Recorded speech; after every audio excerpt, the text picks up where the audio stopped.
good. Shame it was wet in qualifying. We've got good pace in the dry, so hopefully we can just get to the front, settle into a bit of a rhythm and see where we're at the end of the race. As the lights go out, can David Alliam get the dragon? He does perfectly from the outside, swoops through to paddock.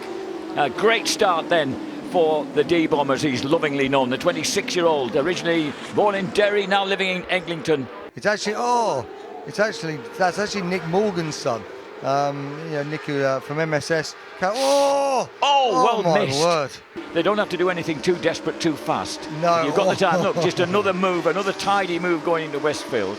Yeah, and it's always a problem. He was 22nd, Chrissy Rouse, the reigning champion. Be interesting to see what they do this time as they come across the line. Also, of course, Luke Mossey had that horrifying brake failure at the end of the back straight at Snetterton, so he's had two nasty moments.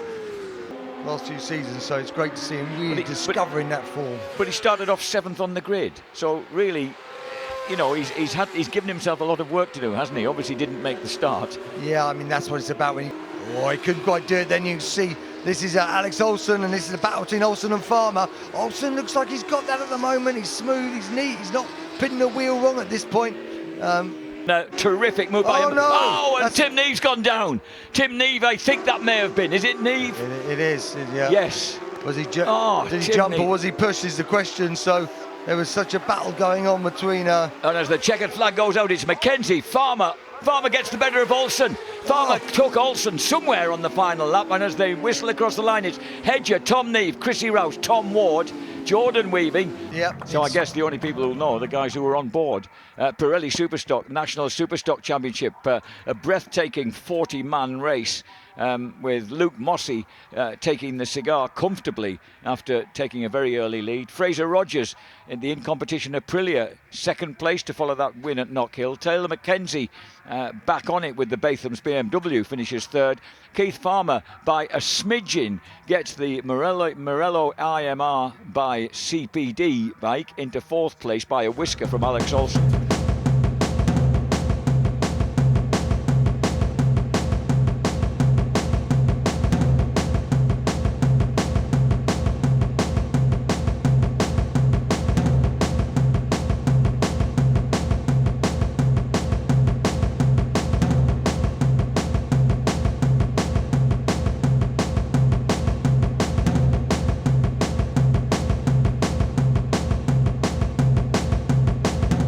Let us down here, but otherwise it's fantastic to see so many fans back. It's incredible. So fingers crossed for tomorrow, but I'm just happy that you get the fans back. So just the atmosphere is so different.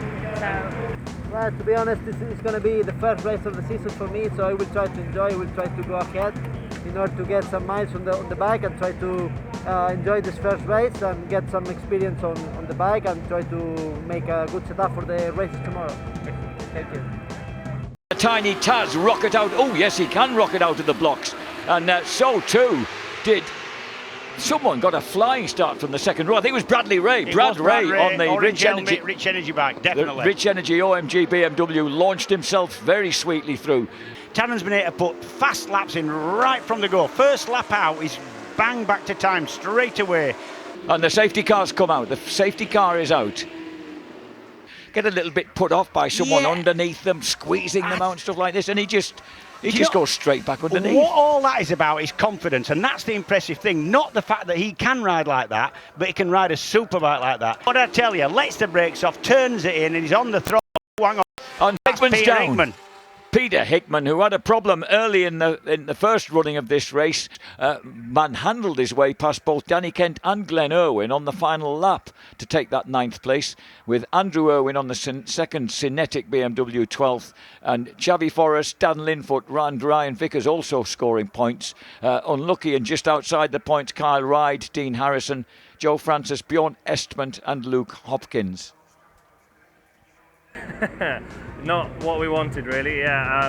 First start I got away okay, but it looks like I burnt the clutch out, or we had a clutch problem. It was slipping after that.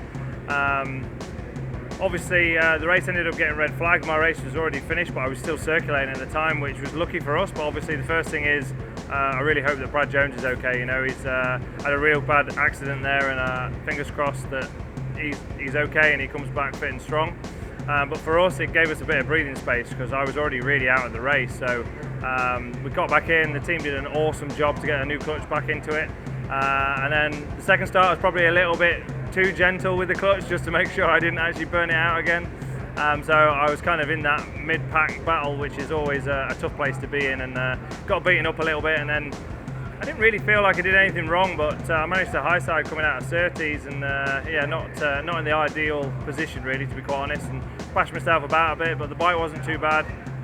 Just disappointed really. You know, the last all of Knockhill and also here, I've got the pace to be at the front, and we're just not getting the results for it. You know, that's 4 races in a row now, two with no points whatsoever, and the 7th and 8th.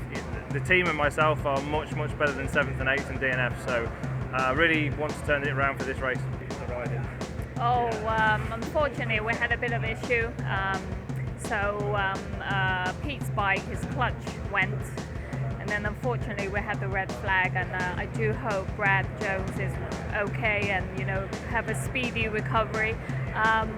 So yes, and then when we restarted, unfortunately Pete came off. So not too good yesterday, but you know, today is a brand new day. Fingers crossed, we'll go again. You know, that's what racing is all about.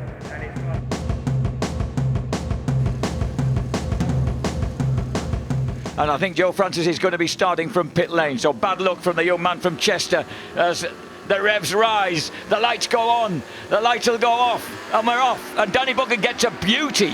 But Karen McKenzie tries to go with him and heads for the inside line. But Buchan it is, with Christian Idden moving through in 3rd place. Rub on to the guy that's just gone up the inside here. Better just let him go, tag on the back of him if you can. At Brands Hatch. Oh, this is Brian McCormack in trouble. Don't exactly know where he is. There. He's down at the bottom part of the course there, I think. Is he not? He's on what is the Indy part, I think. He's beginning to edge into racing with people that he hasn't normally been able to get to. Yeah, and he's got clear air now, so we'll see what he can do. There's Josh Brooks. There's Kyle Ryde at the front of that group.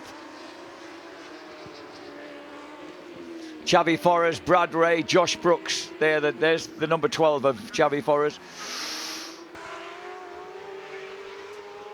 And this is quite a battle going on for 8th place. The 8th, 9th and 10th place men locked together here as they come into the arena for the penultimate time. Oh, Peter Hickman right on the back wheel of Gino Rea. Suzuki versus BMW then, and he goes for that inside line, and Gino tries to cut across and prevent him, but he can't do it. Oh, and he runs awfully deep, has to back right off. That's what I'm saying. Sometimes you're better allowing the person who's got level with you pass and then tuck in behind him and try and maybe turn to the inside and get back past him. But through clearways into the Clark curve, the finish line inside. A brilliant ride then by the Osho. Jason O'Halloran takes it from McCann's Yamaha across the line to achieve his 4th victory of the season. 2nd place, a double 2nd place here at Brands for Tommy Bridewell. Taron McKenzie in 3rd ahead of Danny Buchan and Christian Idden. Then it's Skinner and Lee Jackson.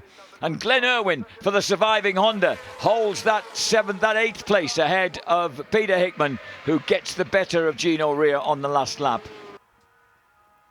Benespritty Superbikes Race 2.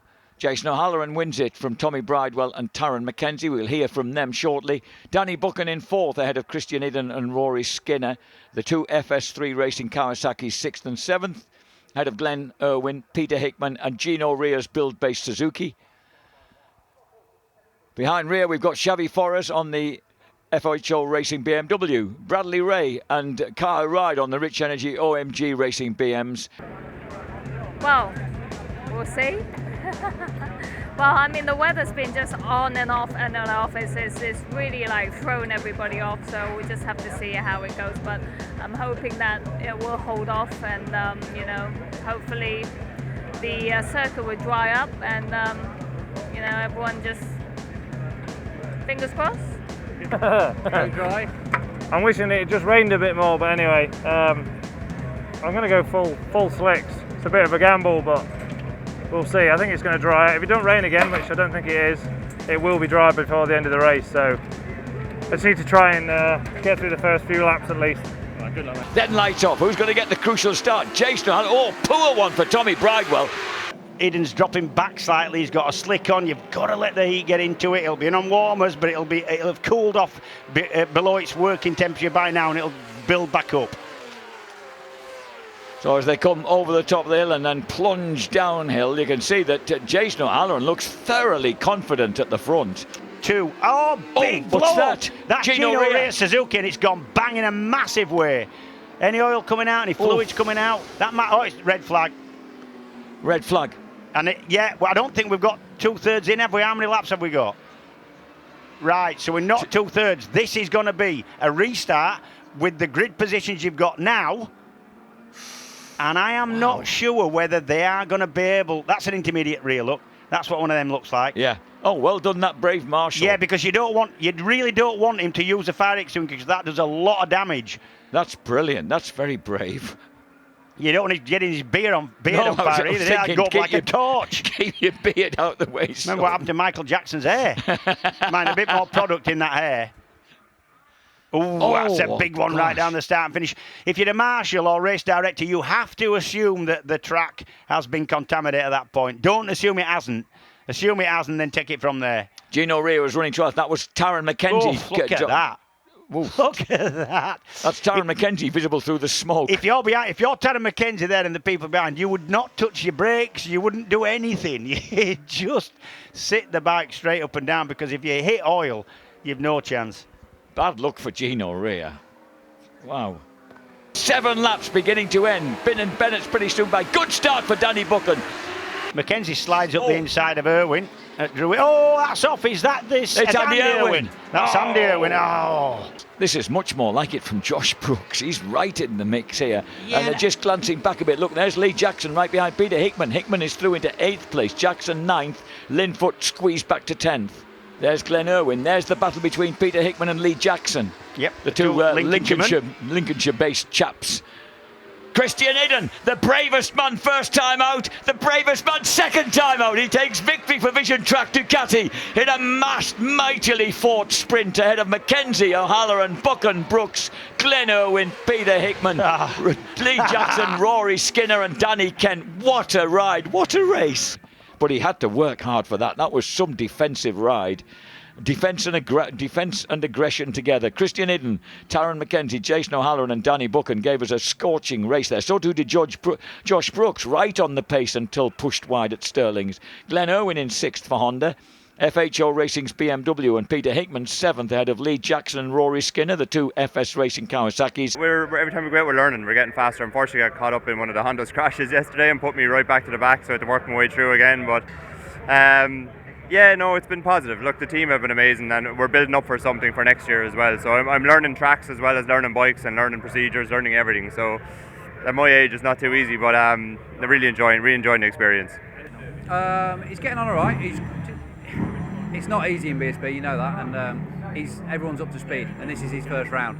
So he's slowly getting better and better round session after session, and I think he'll be all right. He just needs to get some races under his belt and keep improving. The 12th row of the grid. We'd like to see safe passage for Nick Morgan's lad Max, because he went down actually partway up the start straight. He veered into another rider and fell, thankfully uninjured, because he appeared very cheerfully with his dad in our hotel foyer last night. Max Morgan starting from close to the back, but let's hope this time he steers clear of trouble.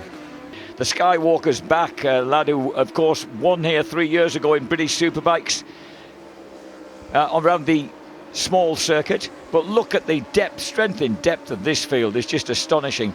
Tom Oliver's up there, Tom Ward, who had a really good ride yesterday, ahead of Luke Hedger, who was also strong yesterday, and Tom Neve, and then you've got Tim Neve, Lewis Rollo, Levi Day.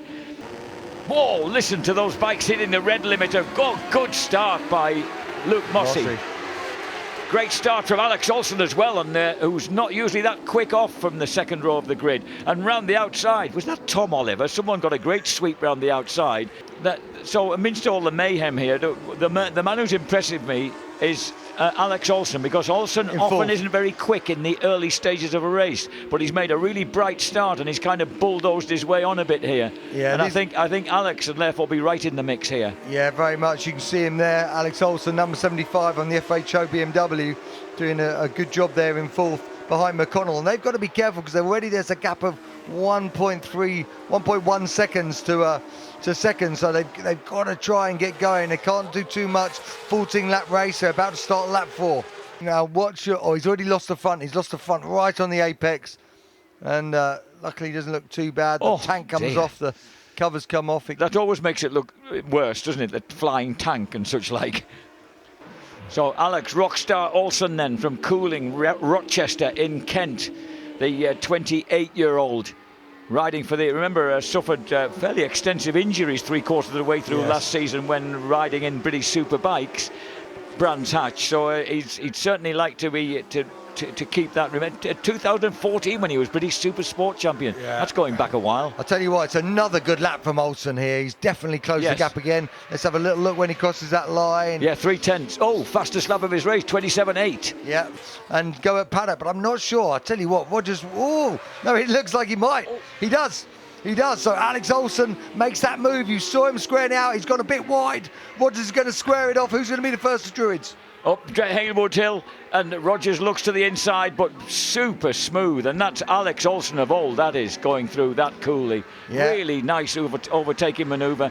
Rogers tries to come back down the inside, can't make that stick. So Alex Olsen then hits the lead for the first time in this year's championship. Yeah, and there's FHO, and there's Tommy Hill as well, part of the FHO team. Obviously, Alex Olsen riding for these guys and doing a great job for them at the moment. Yeah, it could be victory at last for FHO Racing. Their first win. Yeah, what a ride for Alex Olsen. He's never won before actually no, he hasn't won this, but not with this team, with this bike. FHO Racing win for the first time in the British Superbike paddock. A delighted Alex Olsen crosses the line to take victory ahead of Fraser Rogers. Billy McConnell, who therefore gains a 3-point advantage in the championship over Taylor Mackenzie. Tom Ward ahead of Chrissy Rouse. Tom Neve in 7th ahead of Keith Farmer, getting the better of Levi Day. Jordan Weaving, and joy for this group because that's their first victory. FHO and the guys have their first win in Superbikes. It's the National Superstock Championship. Yeah, and Alex Olsen, he's not yet been on the podium all year, and he steps on the podium for the first time on top of the podium. What a great win, our 4th different winner in the class, and it's a great result for them. FHO BMW, as you say, their first win for the new team. Brilliant. Not bad. How was that? Yeah? It's good. That was everything in the tank. There was nothing left, but we was not going to lose that, definitely not. We put too much hard work in to lose that, so I knew the last lap was like a qualifier, just pushed so hard on the last lap, but it's about time we won. It's been in the making, it's about time we did it though. Thank you. Well, this weekend's been up, down, just like the weather, I'll say, but it's been fantastic. Obviously, we had a bit of issues yesterday, but today, having Alex on the podium, it was fantastic, and also just this last race with Pete and Chavi, they were actually good positions, so looking forward to Thruxton. Obviously, it's a track that Pete liked, so we'll see what happens. But you know, I'm happy for the boys, and I have to say, you know, great